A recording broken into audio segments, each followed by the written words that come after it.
The storm outside was merciless, but not as merciless as the silence in Catherine's heart. Thunder cracked like a whip, rattling the windows of a mansion, and rain lashed against the glass as though the heavens themselves were weeping with her. She sat on the cold floor of her study, her expensive silk gown soaked with tears, her trembling hands clutching a single piece of paper. The words were brief, but they cut deeper than any knife. "I'm sorry. Forgive me if you can." That was all he had left her with. No explanation, no goodbye, just a note and a hollow echo of betrayal. The man she had trusted above the whispers of her family, the man she had defended against the sneers of society, the man she had given her heart and soul to, had emptied her safe and vanished into the night. Her chest heaved with sobs. She felt like a child again, abandoned, mocked by the world. Her voice cracked as she whispered to the silence around her, as though confessing her pain to unseen friends. "Hello, my beautiful listeners. Here's a story that will make you think. Don't forget to subscribe, so you never miss the lessons hidden in stories like this." Her head fell back against the wall, eyes closing as another sob escaped her lips. Memories flooded in, uninvited, dragging her backward into a past that now felt like a cruel joke.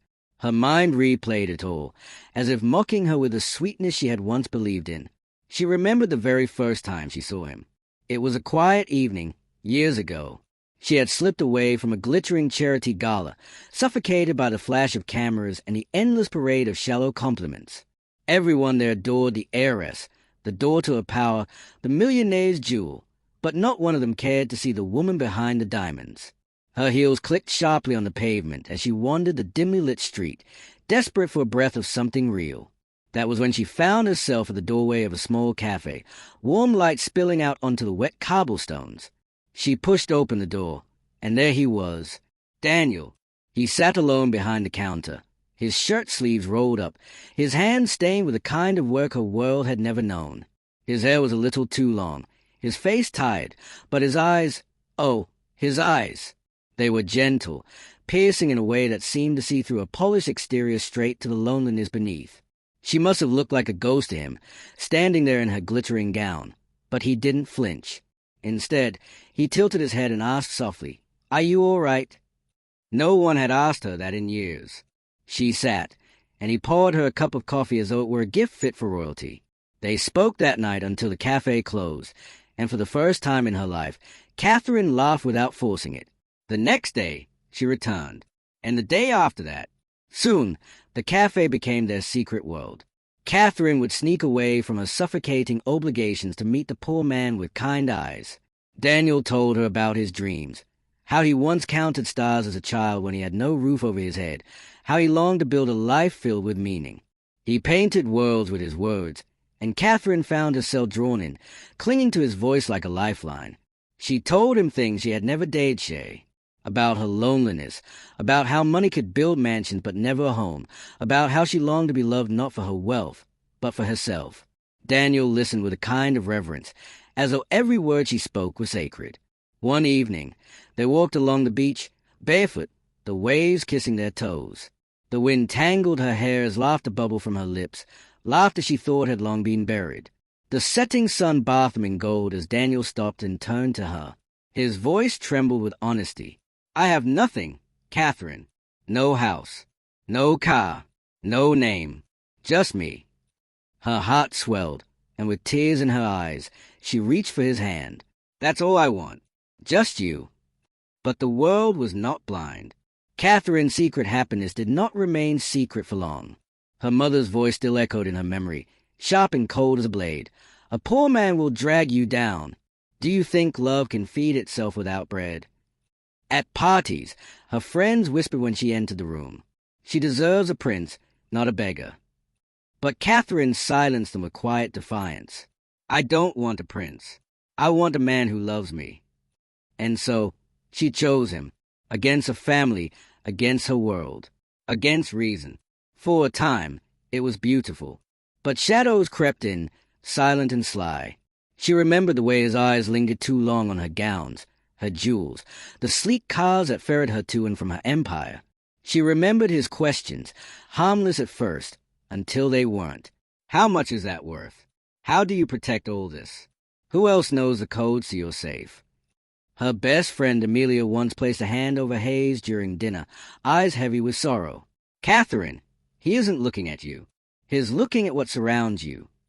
The word stung. Catherine snapped, "No, he chose me when I was nobody. You don't know him." But that night, as Daniel kissed her hand and whispered, "You're my everything," she forced a smile through the unease gnawing at her heart. Love, she told herself, requires trust, even when trust wavers. Then came the night of betrayal. She had returned home earlier than expected. The storm was raging, the air heavy with electricity. Her heels echoed through the mansion's halls, but something was wrong. A vase lay shattered on the floor. Drawers hung open, their contents scattered. Her pulse quickened as she rushed to her study. The door was ajar. The safe, empty. Her knees weakened. "Daniel," she called out, her voice breaking. No answer, only the thunder outside. On the table lay a single note, its ink smudged. "I'm sorry. Forgive me if you can." The paper slipped from her trembling fingers as a scream tore from her throat, drowned by the storm. The days that followed were worse than the betrayal itself. By dawn, the world knew. Heiress deceived by a commoner, the headline screamed. Reporters swarmed her gate, cameras flashing like vultures circling a wounded prey. At galas, whispers trailed her every step. Friends pitied her, enemies raised their glasses in cruel satisfaction. Her mother's scorn was merciless. "This is what happens when you forget who you are. I warned you." Catherine shut herself away. Nights dissolved into wine and tears. She replayed every kiss, every promise, every whispered dream. Over and over, she asked herself, did he ever love me? Or was it always about the money? But pain, though merciless, eventually forged her into something new. Slowly, she rose again. She poured her brokenness into her empire, sharpening herself into steel. In the boardroom, she was fire, her voice commanding respect.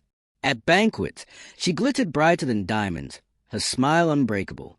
Magazines no longer called her fallen heiress but a reborn queen. Yet inside, her laughter was gone. In the solitude of her chambers, she whispered, "No one will ever use me again." Years passed, and then he returned. While Catherine rebuilt, Daniel's world crumbled. At first, he lived lavishly, drowning in the wealth he had stolen. Parties, drinks, false friends. He thought fortune would last forever. But wealth built on betrayal burns quickly. The jewelry fetched less than he expected. The stolen documents drew lawsuits. The money drained like water through open hands. And when the last coin vanished, so did the friends. Homeless, broken, aged far beyond his years, Daniel wandered the streets. Nights found him alone beneath bridges, haunted by the image of Catherine's eyes the night he betrayed her. He realized too late that he had thrown away the only treasure that mattered. Years passed. Catherine sat in her office, overlooking the city her empire ruled. She had everything: power, respect, wealth, everything but the love she once dreamed of. Her secretary appeared at the door, hesitant. "Madam, someone is here. He says his name is Daniel." Catherine's breath caught. "Daniel, after all this time." "Send him in," she said coolly. The door creaked open. Daniel stepped inside, a shadow of his former self. His clothes were worn, his face lined, his eyes hollow with regret. He fell to his knees before her desk. "Catherine, I was a fool. Please, forgive me." Her heart trembled, but her voice was calm as stone. "I loved you, Daniel.